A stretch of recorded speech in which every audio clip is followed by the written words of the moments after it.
السلام عليكم ورحمة الله وبركاته. الحمد لله رب العالمين، والصلاة والسلام على سيد الأنبياء والمرسلين وعلى آله وصحابه أجمعين. أما بعد، قال الله سبحانه وتعالى في القرآن العظيم والفرقان المجيد: أعوذ بالله من الشيطان الرجيم، بسم الله الرحمن الرحيم.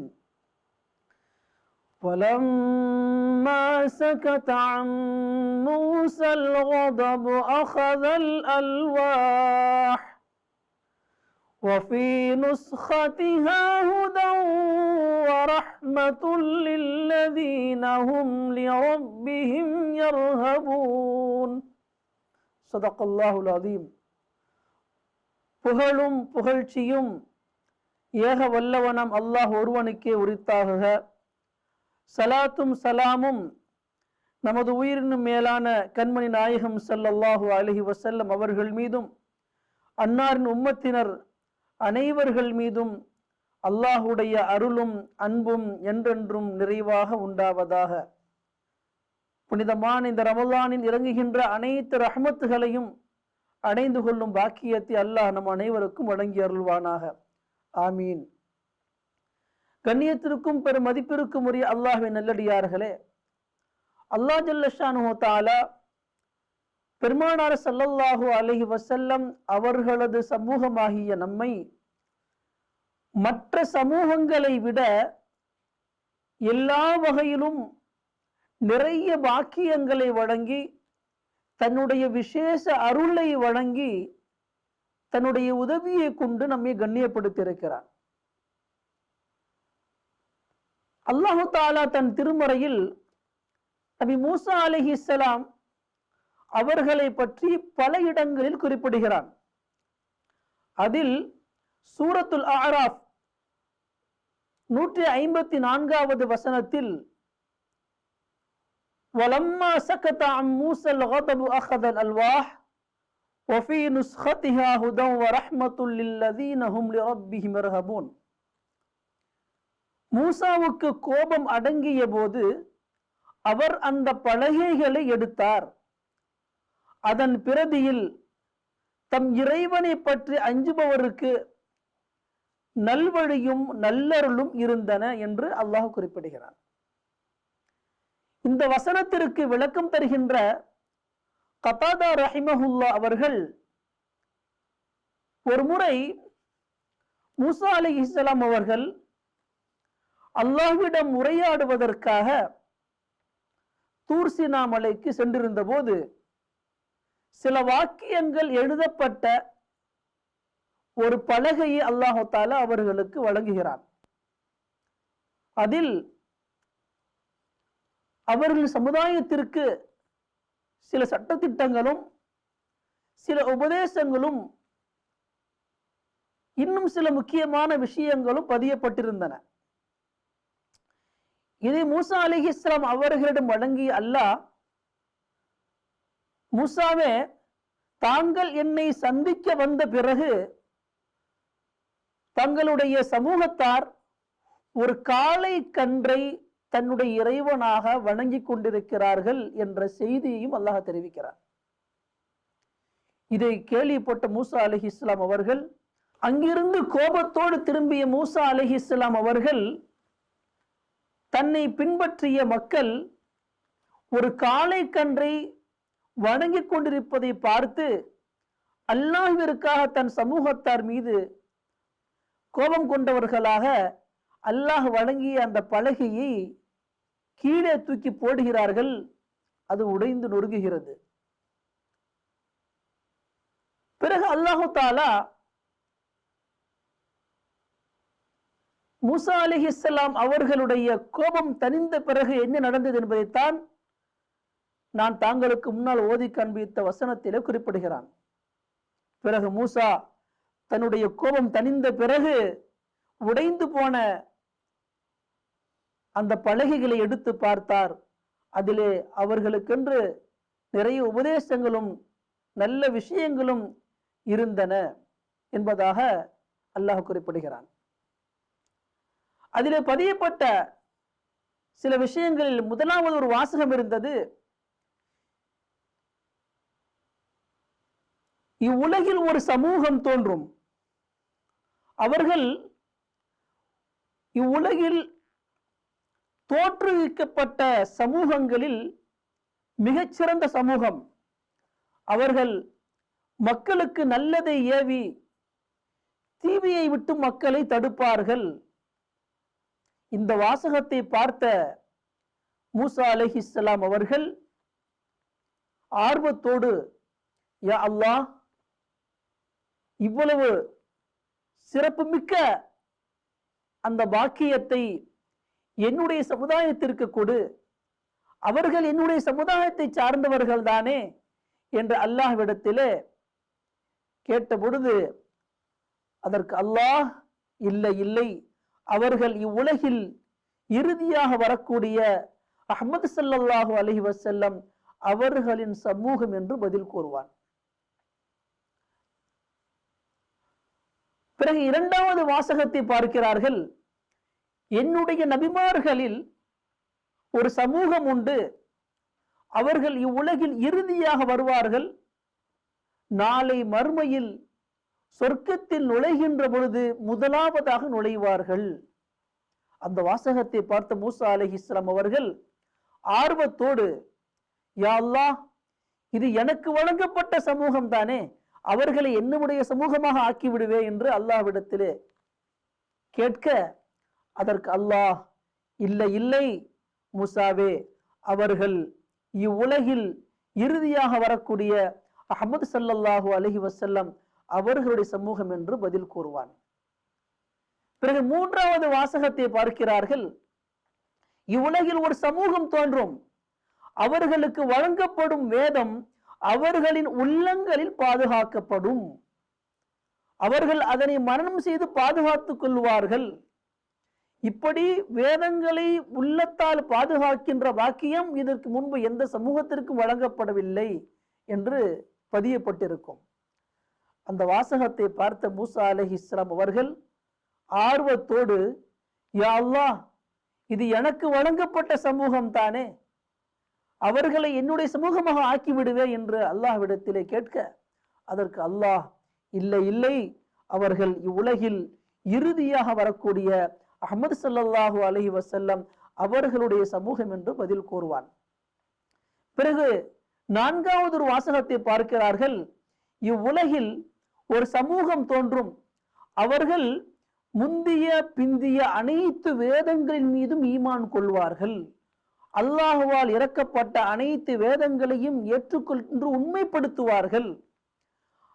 அந்த வேதங்களை யாராவது பொய்ப்பித்தால், மறுத்தால் அவர்களுக்கு எதிராக அவர்கள் போரிடுவார்கள் என்ற வாசகம் பதியப்பட்டிருக்கும். அந்த வாசகத்தை பார்த்த மூசா அலைஹிஸ்ஸலாம் அவர்கள் ஆர்வத்தோடு, யா அல்லாஹ், இது எனக்கு வழங்கப்பட்ட சமூகம் தானே, அவர்களை என்னுடைய சமூகமாக ஆக்கிவிடுவே என்று அல்லாஹ்விடத்திலே கேட்க அதற்கு அல்லாஹ், இல்லை இல்லை, அவர்கள் இவ்வுலகில் இறுதியாக வரக்கூடிய அஹ்மது ஸல்லல்லாஹு அலைஹி வஸல்லம் அவர்களுடைய சமூகம் என்று பதிலளிப்பான். பிறகு ஐந்தாவது வாசகத்தை பார்க்கிறார்கள், இவ்வுலகில் ஒரு சமூகம் தோன்றும், அவர்கள் தர்மமாக வழங்கப்பட்ட பொருளை சாப்பிடலாம், அதற்காக அவர்களுக்கு கூலியும் வழங்கப்படும். மேலும் அல்லாஹ் அவர்களுடைய செல்வந்தர்களிடமிருந்து பொருளை வாங்கி ஏழைகளுக்கு கொடுப்பான். இப்படிப்பட்ட ஒரு வாக்கியம் இதற்கு முன்பு எந்த சமூகத்திற்கும் வழங்கப்படவில்லை. ஆனால் முந்தைய சமுதாயத்தில் தர்மத்துடைய பொருளை சாப்பிட முடியாது, அதை ஒரு உயர்ந்த இடத்தில் கொண்டு போய் வைப்பார்கள், வானத்திலிருந்து ஒரு நெருப்பு வந்து அதை கரித்துவிடும். அவ்வாறு கரித்துவிட்டால் அந்த தர்மம் ஏற்றுக்கொள்ளப்பட்டதற்கான அடையாளம். அவ்வாறு கரிக்கவில்லை என்றால் அது அப்படியே இருக்கும், அது ஏற்றுக்கொள்ளப்படாததற்கான அடையாளம். அதை கால்நடைகளும் பறவைகளும் சாப்பிடும். ஆனால் நான் அனுப்ப இருக்கின்ற அந்த சமூகம் தர்மத்துடைய பொருளை சாப்பிடலாம் என்று அல்லாஹ் எழுதியிருந்த அந்த வாசகத்தை பார்த்த பொழுது மூசா அலைஹிஸ்ஸலாம் அவர்கள் ஆர்வத்தோடு, யா அல்லாஹ், இது எனக்கு வழங்கப்பட்ட சமூகம் தானே, அவர்களை என்னுடைய சமூகமாக ஆக்கிவிடுவே என்று அல்லாஹ்விடத்திலே கேட்க, அதற்கு அல்லாஹ் இல்லை இல்லை, அவர்கள் இறுதியாக வரக்கூடிய அஹ்மது ஸல்லல்லாஹு அலைஹி வஸல்லம் அவர்களுடைய சமூகம் என்று பதிலளிப்பார். பிறகு 6வது வாசகத்தை பார்க்கிறார்கள். இவ்வுலகில் ஒரு சமூகம் தோன்றும், அவர்கள் ஏதாவது நன்மை செய்ய நினைத்தாலே போதும், அதற்காக அவர்களுக்கு ஒரு நன்மை எழுதப்படும். ஏதாவது ஒரு நல்லது செய்ய எண்ணினாலே போதும், அதற்காக ஒரு கூலி வழங்கப்படும். அப்படி ஒரு கால் அவர்கள் அந்த தான் நினைத்த அந்த செயலை, நல்ல காரியத்தை செய்து முடித்தால் 10 முதல் 700 மடங்கு வரை நன்மைகள் வழங்கப்படும் என்ற வாசகம் பதியப்பட்டிருந்தது. அதனை பார்த்த மூசா அலைஹிஸ்ஸலாம் அவர்கள் ஆர்வத்தோடு, யா அல்லாஹ், இது எனக்கு வழங்கப்பட்ட சமூகம் தானே, அந்த வாக்கியத்தை எனக்கு என்னுடைய சமூகத்திற்கு வழங்கி விடுவே என்று அல்லாஹ்விடத்திலே கேட்க, அதற்கு அல்லாஹ் இல்லை இல்லை மூசா, தாங்களுக்கு பின்னால் இறுதியாக வரக்கூடிய அஹ்மது ஸல்லல்லாஹு அலைஹி வஸல்லம் அவர்களுடைய சமூகத்திற்கு வழங்கப்படும் பாக்கியம் என்று பதிலளிப்பான். பிறகு 7வது வாசகத்தை பார்க்கிறார்கள். இவ்வுலகில் ஒரு சமூகம் தோன்றும், அவர்கள் ஏதாவது தவறு செய்ய நினைத்தால் அதற்காக எந்த ஒரு தீமையும் எழுதப்படாது. அப்படி அவர்கள் அந்த தவறை செய்து முடித்தால் அந்த ஒரு தவறுக்காக ஒரு தீமை மட்டுமே எழுதப்படும். எவ்வாறு நன்மையை செய்ய நாடிய போது ஒரு நன்மையை எழுதி பிறகு நன்மையை செய்து முடித்தால் 10 முதல் 700 மடங்கு வரை நன்மைகள் வழங்கப்படும் எழுதப்பட்டிருந்ததோ, அதற்கு மாற்றமாக தீமை செய்ய நினைத்தால் அதற்காக எந்த தீமையும் எழுதப்படாது. அப்படி ஒரு கால ஒரு தீமையை செய்தால் ஒரு தவறுக்கு ஒரு தீமை மட்டும் எழுதப்படுவதாக வாசகம் எழுதப்பட்டிருந்தது. இதனை பார்த்த மூசா அலைஹிஸ்ஸலாம் அவர்கள், யா அல்லாஹ், இது எனக்கு வழங்கப்பட்ட பாக்கியம் தானே, என்னுடைய சமூகத்திற்கு வழங்கப்பட்ட பாக்கியம் தானே, அவர்களை என்னுடைய சமூகமாக ஆக்கிவிடுவேன் என்று அல்லாஹ்விடத்திலே கேட்க, அல்லாஹ் சொல்லுவான், இல்லை இல்லை, அவர்கள் இறுதியாக வரக்கூடிய அஹ்மது ஸல்லல்லாஹு அலைஹி வஸல்லம் அவர்களுடைய சமூகம் என்று பதிலளிப்பான். பிறகு 8வது வாசகத்தை பார்க்கிறார்கள். இவ்வுலகில் ஒரு சமூகம் தோன்றும், அவர்கள் ஏதாவது ஒரு உதவி தேடி நம்மை அழைத்தால் அவர்களுக்கு உதவி செய்யப்படும். உம்மத்துன் ஹுவல் முஸ்தஜீபூன வல் முஸ்தஜாபு லஹும் ஃபஜஅல்ஹும் உம்மத்தி கால தில்க உம்மத்து அஹ்மத். அந்நியத்திற்குரியவர்களே, வருகின்ற அந்த சமூகம், இறுதியாக தோன்றி இருக்கின்ற அந்த சமூகம் நம்மிடத்திலே ஏதாவது உதவி தேடினால் அவருடைய உதவிகள் நிறைவேற்றப்படும், அதற்கு பதிலளிக்கப்படும் என்று அல்லாஹ் எழுதியிருந்தான். அந்த வாசகத்தை பார்த்த மூசா அலைஹிஸ்ஸலாம் அவர்கள் ஆர்வத்தோடு, யா அல்லாஹ், இது என்னுடைய சமூகத்திற்கு வழங்கப்பட்ட வாக்கியம் தானே என்று கேட்க, இல்லை இல்லை மூசா, அவர்கள் இறுதியாக வரக்கூடிய அஹ்மது ஸல்லல்லாஹு அலைஹி வஸல்லம் அவர்களுடைய சமூகம் என்று பதிலளிப்பார். பிறகு 9வது வாசகத்தை பார்க்கிறார்கள். இவ்வுலகில் ஒரு சமூகம் தோன்றும், அவர்கள் யாருக்காவது பரிந்துரை செய்தால், அதாவது அவர்கள் யாருக்காவது பரிந்துரை செய்தால் அந்த பரிந்துரைகள் ஏற்றுக்கொள்ளப்படும். இந்த வாசகத்தை பார்த்த மூசா அலைஹிஸ்ஸலாம் அவர்கள், யா அல்லாஹ், இவ்வளவு பெரிய பாக்கியம் பெற்ற அந்த சமூகம் என்னுடைய சமூகம் தானே, அவர்களை என்னுடைய சமூகமாக ஆக்கி விடுவே என்று அல்லாஹ்விடத்திலே கேட்கின்ற பொழுது அல்லாஹ் சொல்லுவான், இல்லை இல்லை, அவர்களை உலகில் இறுதியாக வரக்கூடிய அஹ்மது ஸல்லல்லாஹு அலைஹி வஸல்லம் அவர்களுடைய சமூகம் என்று பதிலளிக்கிறார். இதை பதிவு செய்கின்ற கதாதா ரஹிமஹுல்லா கூறுகிறார்கள், இந்த உம்மத்திற்கு வழங்கப்பட்ட வாக்கியங்களை அந்த பலகையில் இருந்து பார்த்த மூசா அலைஹிஸ்ஸலாம் அவர்கள் ஆர்வத்தோடு அல்லாஹ்விடத்தில் இப்படி துஆ செய்வார்கள், அல்லாஹும்ம ஜஅல்னி மின் உம்மத்தி அஹ்மத். யா அல்லாஹ், இவ்வளவு சிறப்பும் அந்தஸ்தும் வாய்ந்த அந்த சமூகத்தில், அஹ்மது ஸல்லல்லாஹு அலைஹி வஸல்லம் அவர்கள் சமூகத்தில் என்னையும் ஒருவனாக ஆக்கிவிடுவாயாக என்று துவா செய்தார்கள் என்பதாக பதிவு செய்கிறார்கள். கண்ணியமிக்க அல்லாஹ்வின் நெல்லடியார்களே, அல்லாஹ்வினால் படைக்கப்பட்ட படைப்பினங்களில் மிகச் சிறந்தவர்கள் நபிமார்கள்.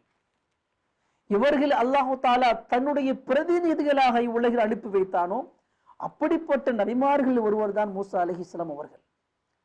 அதுவும் அல்லாஹ்விடம் பல சந்தர்ப்பங்களில் சர்வசாதாரணமாக பேசக்கூடிய ஒரு வாய்ப்பை பெற்ற ஒரு சிறப்பிற்குரிய ஒரு நபி முஹம்மது ஸல்லல்லாஹு அலைஹி வஸல்லம் அவர்களின் சமூகத்தையும் தன் கண்கொண்டு பார்த்ததில்லை, நபி அவர்களையும் கண்கொண்டு பார்த்ததில்லை.